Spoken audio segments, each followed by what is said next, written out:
What's going on, everybody? Welcome back to the channel. I appreciate you stopping by, spending a few minutes of your time here with me tonight. Tonight, we're going to go over the last few weeks of trading on the NAS 100. All right, we're going to talk about some interesting things. I just want to point some things out to you that I find interesting.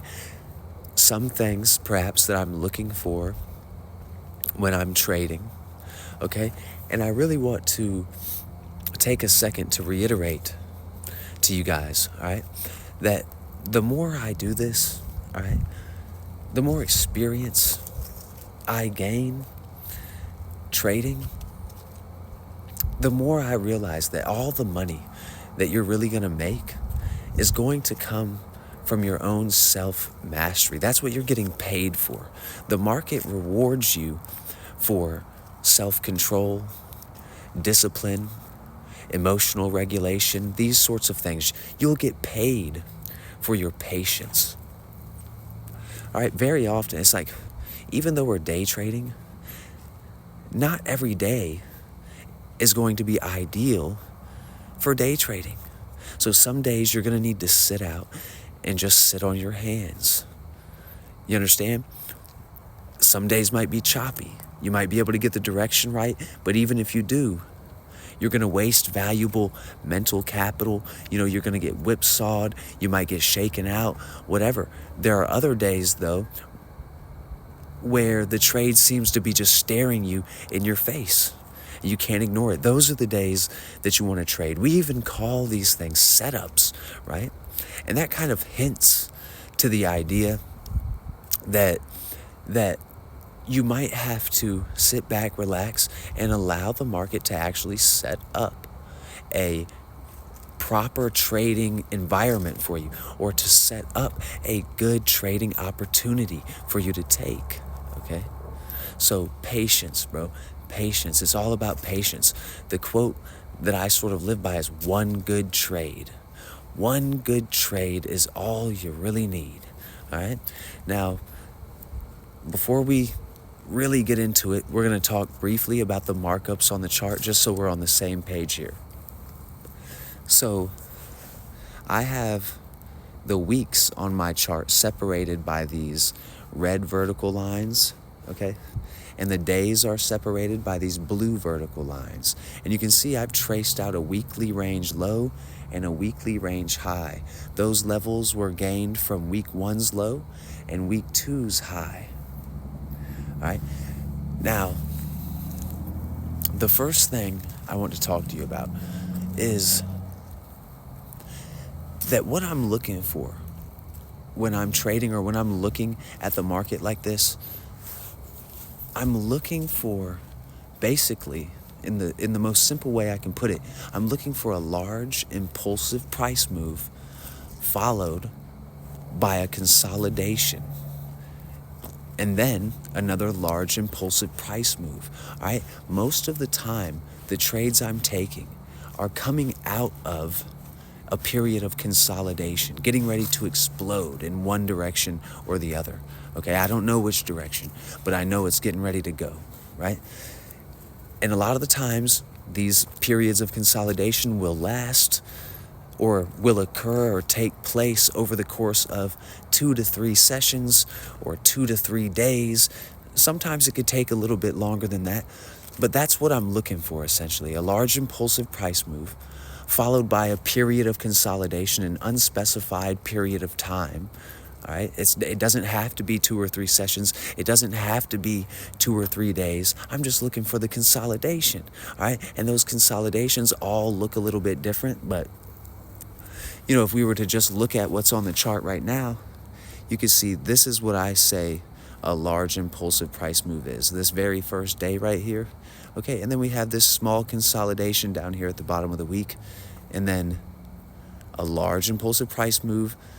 This little bar is in the way, but there's a little consolidation here, a large impulsive price move, and then a few days of consolidation here for a large impulsive price move, and then a few sessions of consolidation for a large impulsive price move, right?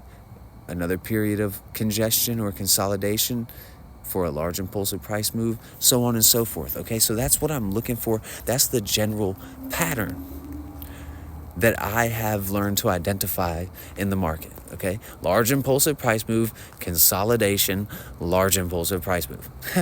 Okay, it's pretty easy. Now, what I want you to see and notice here about this, and now we're gonna start talking about setups and how to trade this shit. All right.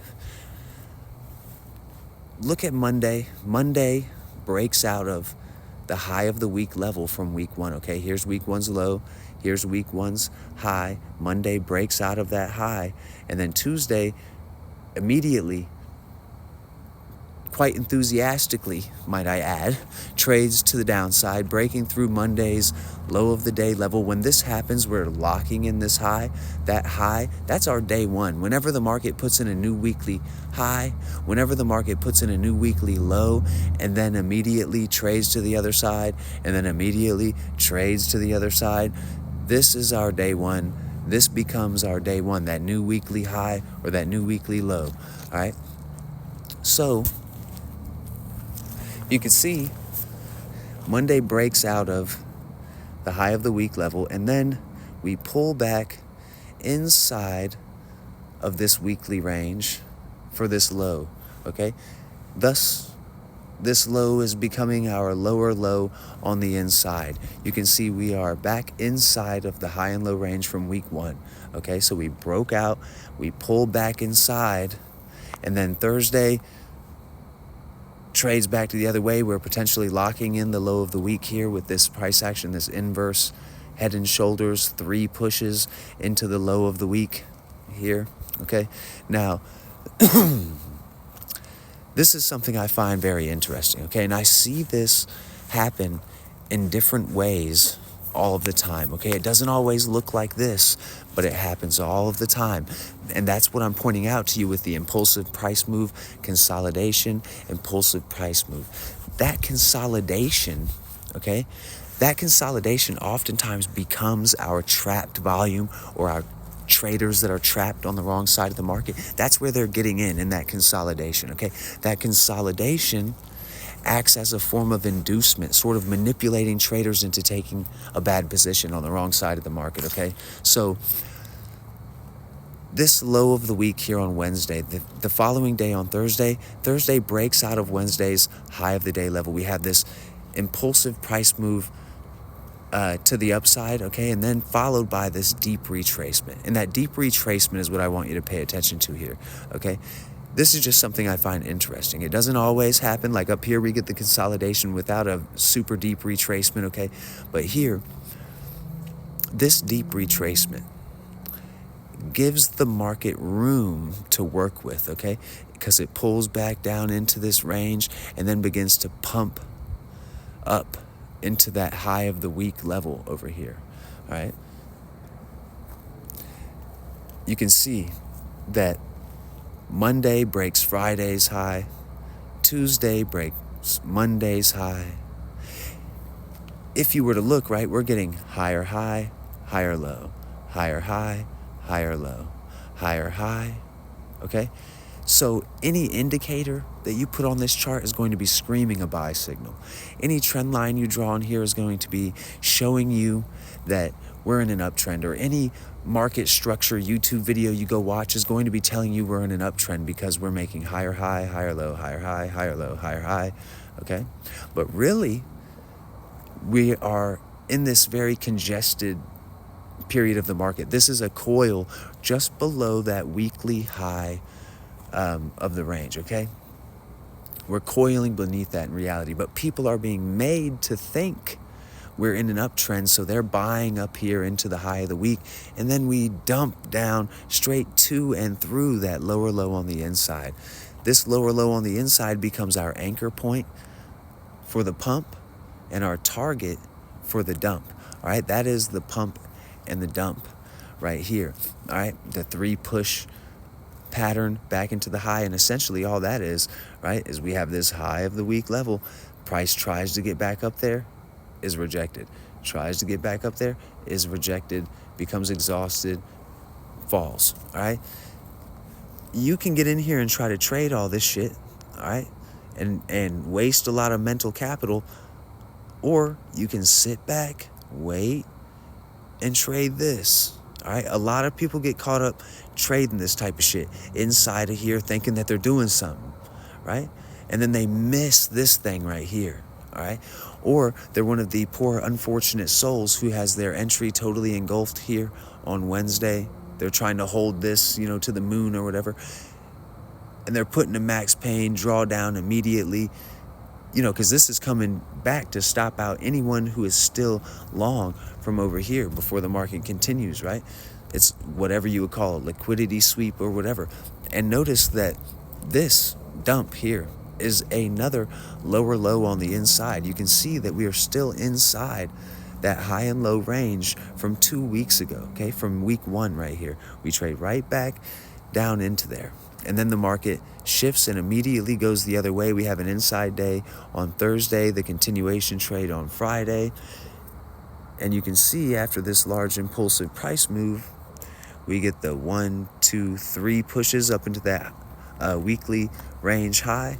But this is a consolidation right here. But these are consolidations. This is a consolidation up here at the high of this day, right? Big impulsive price move, a 3-session coil for the explosion going into that 3rd session. Okay, here's a impulsive price move down, 3-session consolidation for that explosive move up. And that's just how the market works, bro, from my point of view. All right, and you can see here we get a few days, 4 days, 5 days, whatever, for this trade to begin. But really it's an entire week for the trade to play all the way out, right? And we can just capitalize on one day, one session, really, one session. Okay, just an hour or 2 hours out of this, and you can be good, bro. You're set, and you can do this over and over and over again. Some things I want to point out to you, all right, that are interesting to me about this chart before we, call it a night or whatever. Here, we finally break out of that weekly range high, right? First on Friday, Monday, Tuesday does it. Okay, so we break out of that weekly range high. This here triggers in other time frame traders into the market. We actually have not just weekly but monthly time frame traders. We're at the high of the month here. Weekly time frame traders, so on and so forth. Okay, everyone is triggered into that market. This is a trade being driven by other time frame traders. We have trapped volume at the high of this range right here.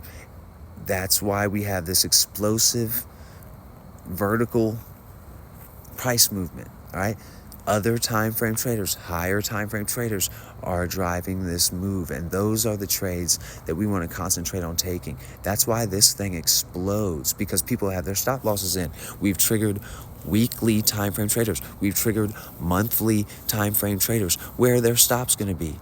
Right? On the other side of whatever that time frame's range is. All right? That's why we explode from the high of the month or the high of the week straight down to the low of the week. You see what I'm saying?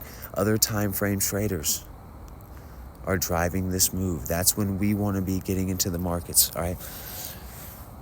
So other time frame traders are triggered here. Another thing that's interesting about this second lower low on the inside, even though this low on Wednesday does not break out of like the weekly range low, and price has not yet broken out of the weekly range high, we have broken a weekly boundary, okay? Because we traded through week 2's low, right? So even though we're still inside of this range internally, so to speak, right? This is our break of structure kind of right here.